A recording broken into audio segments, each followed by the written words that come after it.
भगवान श्री विष्णु लक्ष्मी जी से कहते हैं कि चाहे कितना ही अभागा मनुष्य हो, सुबह 3 बजे से 6 बजे उठकर ब्रह्म मुहूर्त में कर दो यह काम, जो चाहोगे वह मिलेगा। एक समय की बात है, माता लक्ष्मी ने भगवान विष्णु से पूछा, स्वामी, मैंने देखा है कि चाहे कितना ही अभागा मनुष्य हो, अगर वह सुबह के समय ब्रह्म मुहूर्त में उठता है तो वह बहुत सुखी रहता है। ऐसा क्यों है?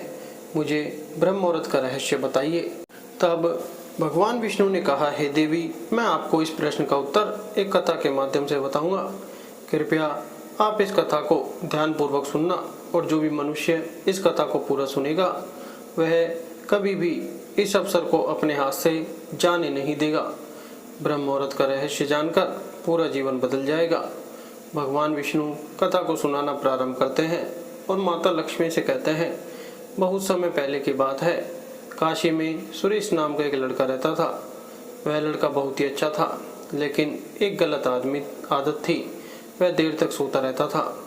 सुबह उसे जगाने के लिए घर वाले कई प्रयास करते थे, परंतु वह रोजाना सुबह देर तक उठता था। वह लड़का कभी भी 9 बजे से पहले नहीं उठता था। जब वह बालक था तब परिवार वालों ने सोचा कि जब यह बड़ा हो जाएगा तो इसकी आदत में सुधार हो जाएगा, परंतु वह लड़का जैसे जैसे बड़ा होता गया उसकी यह आदत और भी ज़्यादा गहरी होती चली गई। दुनिया इधर से उधर हो सकती थी, लेकिन वह लड़का कभी भी जल्दी नहीं उठ पाता था। उसके पिता उसकी इस आदत से बहुत ज़्यादा परेशान रहने लगा था। उस लड़के को ढेरों नकारात्मक शक्तियों ने घेर लिया था। वह सभी को पलट कर जवाब देता था और दिन भर उदास रहता था। इसका असर उसके स्वास्थ्य पर भी पड़ रहा था। जब उस लड़के को यह पता लगा कि उसके सारे मित्र सफलता को प्राप्त कर चुके हैं, तब वह और भी ज़्यादा चिंतित हो गया और ईश्वर को कोसने लगा। वह बार बार यही कहता था कि मेरी किस्मत ही खराब है, परंतु उसके पिता अच्छी तरह से जानते थे कि उस लड़के के असफल होने के पीछे क्या कारण है। भगवान विष्णु ने कहा, हे देवी, फिर एक दिन की बात है, उसके पिता को किसी सन्यासी के बारे में पता चला। उसने तुरंत अपने बेटे की समस्या को लेकर उस सन्यासी के पास जाने का निर्णय लिया। सन्यासी को बेटे की आदतों के बारे में बताया और सन्यासी ने कहा कि कल आप अपने बेटे को इस आश्रम में आने को कहिए। फिर उस लड़के का पिता अपने घर की ओर चला गया। उसे पता था कि अगर वह सीधे तरीके से अपने बेटे को सन्यासी से मिलने के लिए कहेगा तो वह कभी तैयार नहीं होगा। उसने अपने बेटे को अपने पास बुलाया और कहा, तुम्हारे सारे मित्र जीवन में सफलता प्राप्त कर चुके हैं, क्या तुम सफल नहीं होना चाहते हो? लड़के ने उत्तर दिया कि जरूर पिताजी, परंतु जब भी मैं अपने मित्रों से उनकी सफलता का रहस्य पूछता हूँ तो वह मुझे कुछ नहीं बताते हैं। भगवान विष्णु ने कहा, हे देवी, फिर उसके पिता ने कहा कि मुझे यह रहस्य पता चल गया है कि वह सभी क्यों सफल होते जा रहे हैं।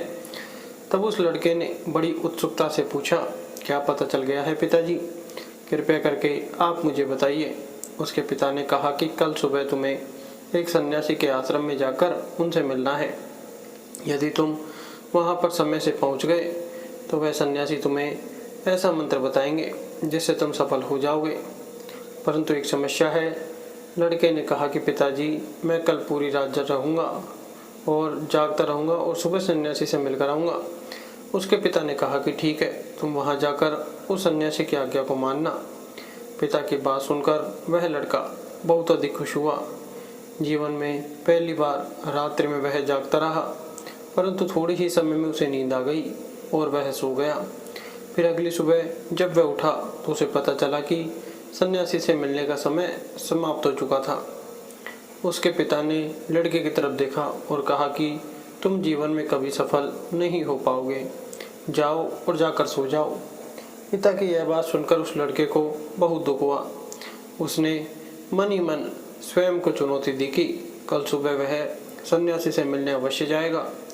उसने अपने पैर में एक छोटा सा घाव बना लिया, जिससे दर्द के कारण उसे रात भर नींद नहीं आई। भगवान विष्णु ने कहा, हे देवी, यह ऐसा पहला अवसर था जब उसने अपने जीवन में पहली बार सूर्योदय देखा था। वह तुरंत ही तैयार होकर सन्यासी से मिलने के लिए चला गया। आज उसका अनुभव कुछ अलग ही था। वह बेहद शांत महसूस कर रहा था। चलते चलते वह लड़का जैसे ही सन्यासी के आश्रम में पहुंचा तो वहां पर उसने देखा कि सन्यासी और उसके सभी शिष्य ध्यान लगाकर बैठे हुए थे। भगवान विष्णु ने कहा, हे देवी। फिर जब ध्यान का समय समाप्त हुआ तब लड़का उस सन्यासी के पास पहुंचा और उन्हें प्रणाम करते हुए बोला कि आपके पास कोई ऐसा मंत्र है जिससे मैं सफल हो सकता हूँ? कृपया करके मुझे वह मंत्र बताइए। मैं भी अपने मित्रों के समान सफल होना चाहता हूँ और अच्छा जीवन जीना चाहता हूँ। भगवान विष्णु ने कहा, हे देवी। फिर सन्यासी मुस्कुराए और बोले, अच्छा तो तुम वही बालक हो। तुम्हारे पिताजी मुझसे मिलने आए थे और उन्होंने तुम्हारे विषय में मुझे सब कुछ बता दिया था। मैं तुम्हें वह मंत्र अवश्य बता देता, परंतु अब लड़के ने जैसे ही परंतु शब्द सुना तो लड़का घबरा गया। उसने पूछा, परंतु क्या गुरुदेव? तब सन्यासी बोला, मैं तुम्हें वह मंत्र बताऊंगा, परंतु अगले 21 दिनों तक तुम्हें मेरी आज्ञा माननी होगी। मैं तुम्हें वह मंत्र 21 दिनों के बाद बताऊंगा। तब तक मैं तुमसे जो भी कार्य कहूँगा तुम्हें वह करना होगा।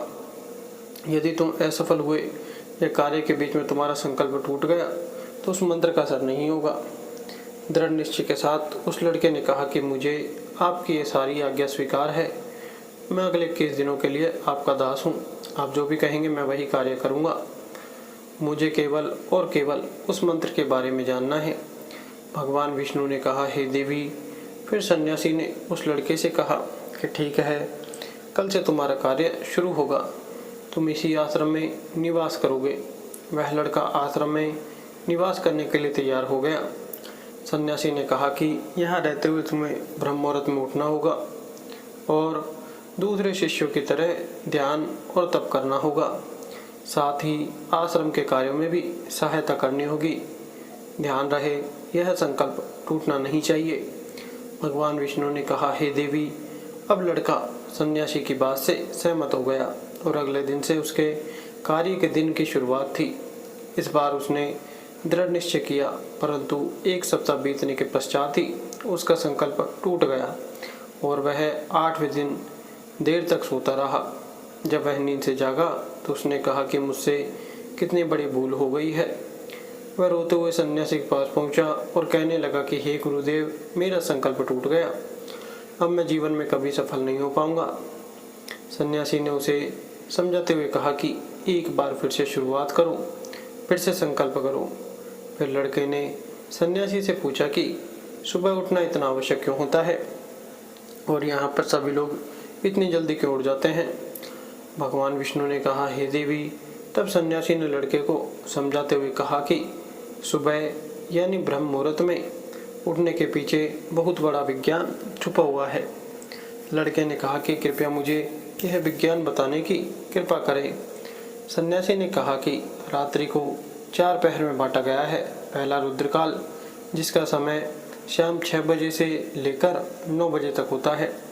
दूसरा राक्षस काल, जिसका समय रात्रि 9 बजे से 12 बजे तक का होता है। तीसरा गंधर्व काल, जिसका समय रात्रि 12 बजे से 3 बजे तक होता है। और सबसे अंत में जो पैर आता है उसे मनोहर काल कहते हैं। इस समय को ब्रह्म मुहूर्त या अमृत बेला के नाम से भी जाना जाता है। इसका समय भोर 3 बजे से सुबह 6 बजे तक होता है। यह वह समय होता है जब पूरे संसार की नकारात्मक शक्तियाँ निष्क्रिय अवस्था में होती हैं और सकारात्मक शक्तियाँ सक्रिय होती हैं। ब्रह्म मुहूर्त अर्थात देव मुहूर्त। ब्रह्म मुहूर्त का अर्थ देवताओं का समय होता है। भगवान विष्णु ने कहा, हे देवी। वह सन्यासी आगे कहता है, इस समय देवता धरती पर विचरण कर रहे होते हैं और जागृत मनुष्य पर उनका बड़ा ही सकारात्मक प्रभाव पड़ता है। ब्रह्म मुहूर्त ऐसा समय होता है जिसमें मनुष्य का मस्तिष्क बिल्कुल खाली होता है। इसमें किसी प्रकार के कोई विचार नहीं होते हैं और जब इस समय व्यक्ति अपनी पुस्तक खोलकर पाठ का अध्ययन करते हैं तो उन्हें सब कुछ जल्दी जल्दी याद भी होता है और यह लंबे समय तक याद रहता है। यह ऐसा समय है जिसमें हम ज्ञान को समझने का प्रयास करते हैं। इस कारण आश्रम के सभी शिष्य और संसार में बहुत से ज्ञानी लोग ब्रह्म मुहूर्त में ही उठ जाते हैं। प्राचीन काल में रोशनी का कोई स्रोत न होने के कारण लोग अपने दिन का समापन सूर्यास्त के साथ और आरंभ सूर्योदय के साथ करते थे। यह एक तरीका है जिससे मानव जीवन प्रकृति के साथ तालमेल बनाकर चलता है। भगवान विष्णु ने कहा, हे देवी। फिर उस लड़के ने कहा कि ठीक है, मैं कल से अपना संकल्प फिर से शुरू करता हूँ, परंतु ब्रह्म मुहूर्त में उठकर मुझे क्या क्या करना चाहिए। तब सन्यासी ने कहा कि ठीक है, मैं तुम्हें बताता हूँ कि ब्रह्म मुहूर्त में क्या करना चाहिए और कैसे करना चाहिए। सबसे पहले उठकर धरती माता पर पांव रखने से पहले धरती माता को प्रणाम करना चाहिए और अपनी दोनों हथेलियों को देखना चाहिए और ईश्वर को धन्यवाद देना चाहिए कि उन्होंने तुम्हें आज का सूर्योदय देखने का अवसर दिया है। इसके बाद नित्य कर्म और स्नान करने से शरीर की ही नहीं बल्कि मन की शुद्धता भी बढ़ती है। स्नान करने के पश्चात ध्यान की प्रक्रिया होती है। ब्रह्म मुहूर्त में ध्यान की अवधि 21 दिन तक होती है। इस विधि का उपयोग तब किया जाता है जब आप अपनी कोई मनोकामना की पूर्ति चाहते हैं। यह ऐसा समय होता है जब व्यक्ति अपने आज्ञा चक्र को सक्रिय करने पर काम करते हैं। भगवान विष्णु ने कहा, हे देवी। आगे वह सन्यासी कहता है, आज्ञा चक्र दोनों बाहों के बीच होता है। यह संकल्प का स्थान भी कहा जाता है। अगर इस चक्र पर ध्यान केंद्रित किया जाए और अपनी मनोकामना को बार बार दोहराया जाए तो मात्र 21 दिनों के भीतर वह मनोकामना पूरी हो जाती है। अगर आपके मन में कोई अधूरी मनोकामना है और आप उसे पूरी करना चाहते हैं, तब उसे सबसे पहले उस मनोकामना का स्पष्टीकरण कर लें। आपको क्या चाहिए यह निर्णय अवश्य कर लें। इसके बाद ध्यान की विधि को शुरू करें। ब्रह्म मुहूर्त में स्नान के बाद एक ऐसा स्थान चुनें जहाँ पर वायु का प्रवेश हो। ध्यान में शुद्ध प्राणवायु का होना आवश्यक होता है। ध्यान की मुद्रा में रीढ़ की हड्डी सीधी होनी चाहिए, साथ ही गर्दन भी सीधी होनी चाहिए। सुखासन की अवस्था में दोनों हाथों को घुटनों पर रखकर आंखें बंद करके बैठ जाएं। हाथों की मुट्ठी को बंद कर लें और 2-3 मिनट तक बिल्कुल शांत हो जाएं।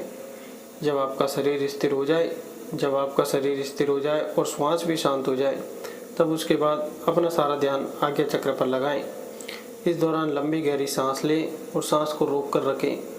इस समय आप अपनी इच्छा को मन ही मन दोहराएं और अपने मन से इष्ट देव और देवी देवताओं और गुरुजनों का चिंतन करें। भगवान विष्णु ने कहा, हे देवी। उस सन्यासी ने कहा, जब सांस को रोकना कठिन हो जाए तब धीरे धीरे सांस को बाहर की ओर छोड़ो। सांस को नाक से भरों और मुख से बाहर छोड़ें। इस प्रक्रिया को 3 से 4 बार प्रतिदिन दोहराएं। ऐसा प्रतिदिन करने से आपकी जो मनोकामना है वह अवचेतन मन तक अवश्य पहुंच जाएगी और इच्छा पूर्ति जल्दी होगी। आज्ञा चक्र सक्रिय होता है और हमारी आज्ञा को पूरा करता है। सांस को रोककर रखने के दौरान शरीर में आपातकाल की स्थिति हो जाती है, जिससे कि आप बेकार की बातें सोचने और विचार करने से बचते हैं। ब्रह्म मुहूर्त के समय ईश्वर की विशेष कृपा होती है और कोई भी व्यक्ति अपनी मनोकामना को इस समय दोहराता है तो उसकी इच्छा जल्द से जल्द पूरी होती है। भगवान विष्णु ने कहा, हे देवी। इस प्रकार सन्यासी ने उस लड़के को ब्रह्म मुहूर्त का महत्व बताया। अगले 21 दिनों तक उस लड़के ने बड़े ही मन के साथ इस प्रक्रिया को अपनाया। अब वह बहुत ही ज़्यादा अनुशासित और शांत स्वभाव का बन चुका था।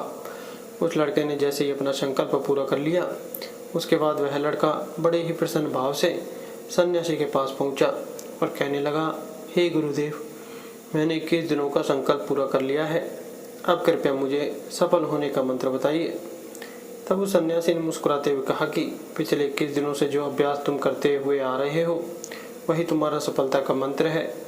जो व्यक्ति ब्रह्म मुहूर्त में उठकर ध्यान प्रक्रिया को सही से करते हैं वह जीवन में कभी असफल नहीं हो सकते। तुम्हें ब्रह्म मुहूर्त का रहस्य का पता चल चुका है। अब तुम इसे जीवन पर्यंत करो। तुम्हें जीवन के लक्ष्य और सफलता दोनों प्राप्त होंगे।